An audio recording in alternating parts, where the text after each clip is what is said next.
As we all know, this year was unlike any other. Due to the coronavirus pandemic, we were all forced to move online rather quickly, and it has taught us some interesting things about bringing people together online, and how it works, and how sometimes it just doesn't work. Many, if not all of us, lost that in-person sense of community that we once had, so we moved to social media. This move caused tech developers to think of new and interesting ways to keep us all together, or so we thought. Capitalism breeds innovation is a quote I like to think about when looking at all of the ways social media developers brought us together, because does capitalism really breed innovation? Looking at all of these examples, Instagram stories, Facebook stories, Twitter stories, Google Hangout, Zoom, and Facebook Messenger live streaming, they don't really look innovative now, do they? Thinking about something that has been difficult to bring people together is video calls. Video conferencing is incredibly difficult to bring people together due to the uncanny valley. This concept, seen here, is a film theory regarding the relationship between a character's human resemblance and the emotional response caused by said object. The closer a character moves towards human likeness, the more unsettling our response tends to be, therefore plummeting into the valley of the likeness scale. Examples of this valley can be seen with Instagram user Lil Michaela, and in the films Ex Machina and The Polar Express. With all of these Zoom calls, things can get a little unsettling and things start to feel less and less real. Our everyday communication in the before times relied on eye contact, body movement, and natural flow of conversations.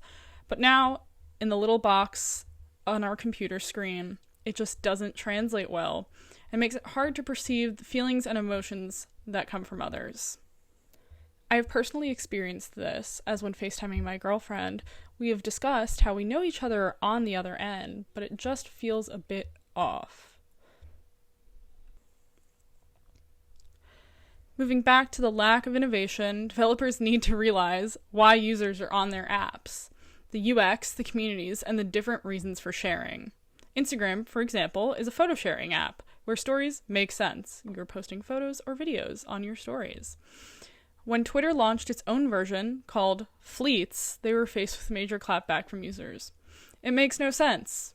As quoted by Britannica, Twitter is an online microblogging service for distributing short messages among groups of recipients via personal, computer, or mobile telephone. Nowhere is there mention of photos or photo sharing. Bringing people together is easier when there isn't this desire to become like other social media. For instance, what I post to TikTok, I wouldn't post to my Instagram.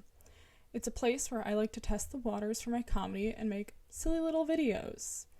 Users have accounts on these platforms for various reasons, sharing political opinions, voicing activism, inspiring creativity, and many other things. Perhaps in the coming months, developers can understand this when trying to build a better online community. Online living has shown us a lot of things. Fleets are bad, Perez Hilton is still an awful person, and every app is turning into the same thing. Also, celebrities don't know how to relate to their fans stuck at home, as seen in the terrible Instagram rendition of John Lennon's Imagine. For me, a major takeaway from this course is that social media is a fickle thing, and because of this, trends and interests are constantly changing. This is even more so during a pandemic. Bringing users together on the regular is a difficult thing, and doing so in a short amount of time is even more difficult. Hopefully, in the months to come, these issues can be sorted out and we can find a stronger sense of online community.